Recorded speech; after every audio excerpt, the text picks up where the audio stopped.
उधर पीलीभीत की एक मुस्लिम महिला कारीगर ने मोदी के लिए 56 इंच की बांसुरी तैयार की है। ये वही हिना परवीन है जिन्होंने भगवान राम के लिए दुनिया की सबसे लंबी बांसुरी बनाकर अयोध्या भेजी थी। हिना खुद नहीं जा पाई और इसीलिए इस बार मोदी को अपने हाथ से बांसुरी देना चाहती है। आज पीएम मोदी पीलीभीत में रहेंगे, जनसभा को संबोधित करेंगे। हिना परवीन पीएम से मिलकर बांसुरी देना चाहती है। 56 इंची की बांसुरी है और माननीय मोदी जी के लिए मैंने बनाई है। इससे पहले भी कोई बांसुरी बना जी, इससे पहले बहुत सारी बांसुरी हैं। माननीय योगी जी को भी मैंने भेंट की है एक बांसुरी। और अब जो है पिछले दिनों अयोध्या धाम के लिए मैंने 21 फीट 6 इंची की बांसुरी बना के अयोध्या भेजी।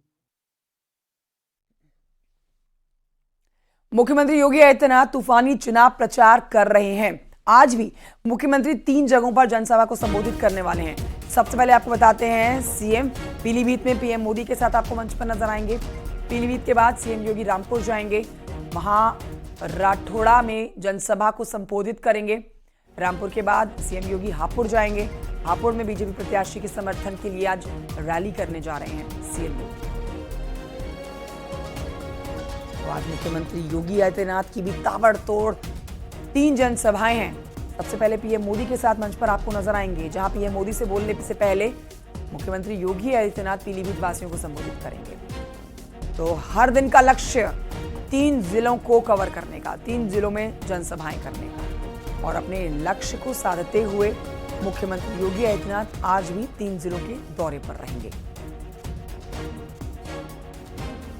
पीलीभीत, रामपुर और हापुड़, आज इन तीनों जिलों में मुख्यमंत्री योगी आदित्यनाथ गरजेंगे, ताबड़तोड़ प्रचार करेंगे। न सिर्फ उत्तर प्रदेश बल्कि पूरे देश में प्रचलित लोकप्रिय मुख्यमंत्री योगी स्टार प्रचारकों में सबसे ऊपर। कल महाराष्ट्र के दौरे से लौटे हैं और आज एक बार फिर उत्तर प्रदेश की कमान संभालते हुए 3 जिलों का दौरा करेंगे और जनसभा को संबोधित करेंगे।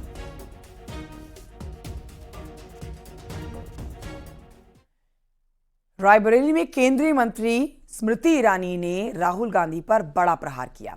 स्मृति ईरानी ने आरोप लगाया कि राहुल गांधी ने वायनाड में चुनाव जीतने के लिए प्रतिबंधित संगठन पीएफआई से मदद ली है। साथ ही कांग्रेस में संगठन को लेकर भी उन्होंने निशाना साधा है।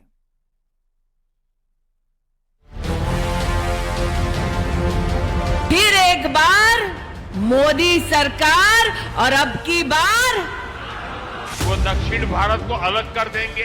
कांग्रेस ने घोषणा पत्र नहीं, तुष्टीकरण पत्र जारी किया है। आज हमारे देश का लोकतंत्र खतरे में है। पूरे विपक्ष पर हमला है। 2 मुख्यमंत्री जेल में हैं। लोकसभा के सियासी रण में पाकिस्तान और पीएफआई की एंट्री हो चुकी है।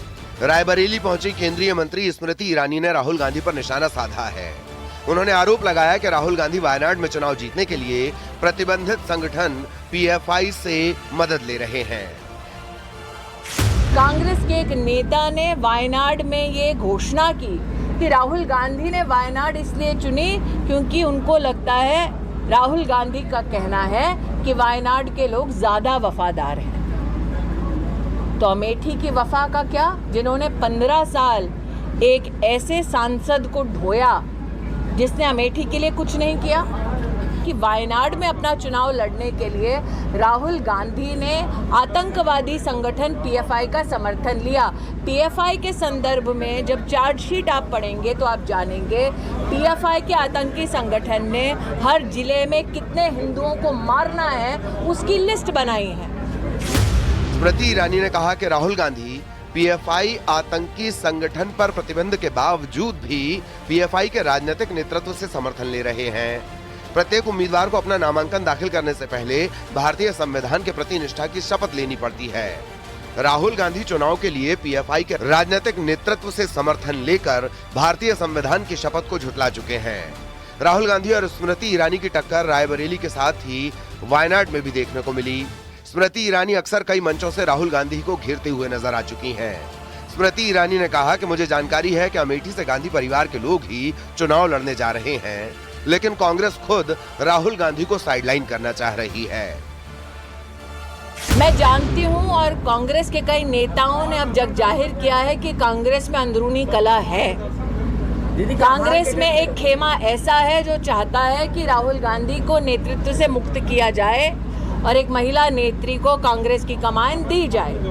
मैं उस खेमे को आश्वस्त करना चाहती हूं कि आप राहुल गांधी को पुनः अमेठी में हारते देखेंगे और आप अपना दावा कांग्रेस के नेतृत्व के लिए कर सकते हैं। वायनाड में 26 अप्रैल को वोटिंग है, जबकि 27 अप्रैल से अमेठी और रायबरेली में नामांकन शुरू होगा। ऐसे में कांग्रेस रणनीतिक तौर पर अमेठी से उम्मीदवार घोषित नहीं करेगी, यानी राहुल गांधी के अमेठी से चुनाव लड़ने की संभावना अभी भी बरकरार है। हालांकि माना जा रहा है कि दोनों ही जगहों से उम्मीदवार घोषणा से पहले खड़गे गांधी परिवार से बात करेंगे। इनका जो फैसला है ये गांधी परिवार के अंदर का फैसला है, ठीक है। तो यहाँ पे पहले भी आप देखेंगे तो बहुत लेट ही होता है। 99 का आप देख लीजिए, जब मैडम का इलेक्शन था तो बहुत देरी से ही फैसला हुआ था। तो ये इनके आपस में है, क्योंकि राहुल जी खुद एक बार वायनाड से लड़ रहे हैं, तो उनको ये लगता होगा शायद कि भी मैं एक जगह से लड़ रहा हूँ तो मेरे को दूसरी जगह से लड़ना चाहिए, नहीं लड़ना चाहिए, एक बात हो सकती है। वहीं सूत्रों के हवाले से खबर ये आ रही है कि गांधी परिवार ही रायबरेली और अमेठी में चुनाव लड़ेगा। सोनिया गांधी की जगह प्रियंका गांधी रायबरेली से लड़ेंगी चुनाव। राहुल गांधी भी 26 अप्रैल के बाद आएंगे अमेठी। राहुल गांधी अमेठी से भी लड़ सकते हैं चुनाव। 26 अप्रैल को वायनाड में है लोकसभा चुनाव। वायनाड चुनाव के बाद अमेठी से नामांकन कर सकते हैं राहुल गांधी। वैसे भी मैं तैयार हूँ, क्योंकि प्रियंका तो बहुत ही बिजी रहती हैं, बहुत व्यस्त रहती हैं अपने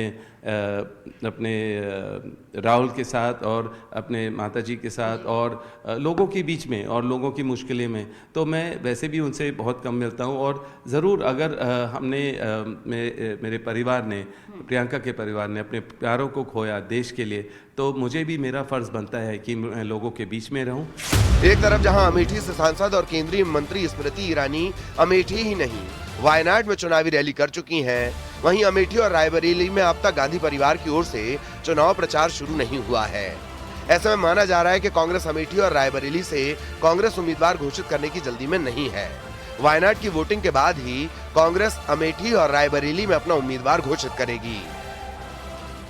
लोकसभा चुनाव 2024 को लेकर उत्तर प्रदेश में कांग्रेस इन दिनों युद्ध स्तर पर तैयारी करते हुए नजर आ रही है। हालांकि इस दौरान भले ही अब तक अमेठी और रायबरेली में कांग्रेस के उम्मीदवारों के नाम का ऐलान न किया गया हो, लेकिन कांग्रेस के विश्वस्त सूत्रों की माने तो अमेठी और रायबरेली से गांधी परिवार ही चुनाव लड़ते हुए नजर आएगा।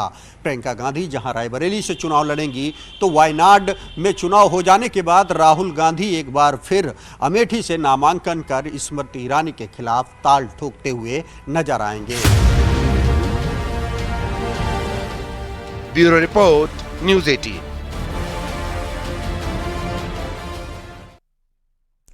और आइए बढ़ते हैं आगे, आपको बताते हैं बस्ती जिले के लालगंज थाना इलाके में कपड़े के शोरूम में भीषण आग लग गई।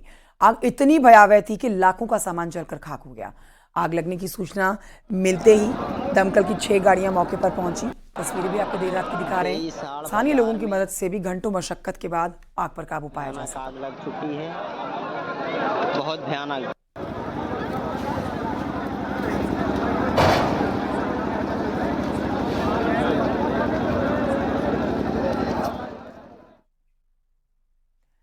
उधर आगरा में पुलिस ने इंटरनेशनल साइबर ठगों का पर्दाफाश किया। पुलिस ने 3 महिलाओं के साथ ही 10 ठगों को गिरफ्तार किया है। आगरा से फर्जी आईडी पर सिम कार्ड खरीदे जाते थे। उन सिम कार्ड्स को दिल्ली भेजा जाता था। दिल्ली से ये सिम दुबई और थाईलैंड भेजे जाते थे। दुबई और थाईलैंड से बैठे हुए जो लोग हैं वो फर्जी सिम कार्ड की मदद से लोगों को रिवॉर्ड पॉइंट इनाम दिलाने और ऑनलाइन गेमिंग के जरिए ठगने का काम करते थे। ठगी का पैसा फर्जी दस्तावेजों पर खेले गए अकाउंट में आता था। फर्जी अकाउंट में जो खोले गए अकाउंट थे उनमें पैसा आता था। ये गैंग इंडिया से नहीं बल्कि दुबई से काम करता था।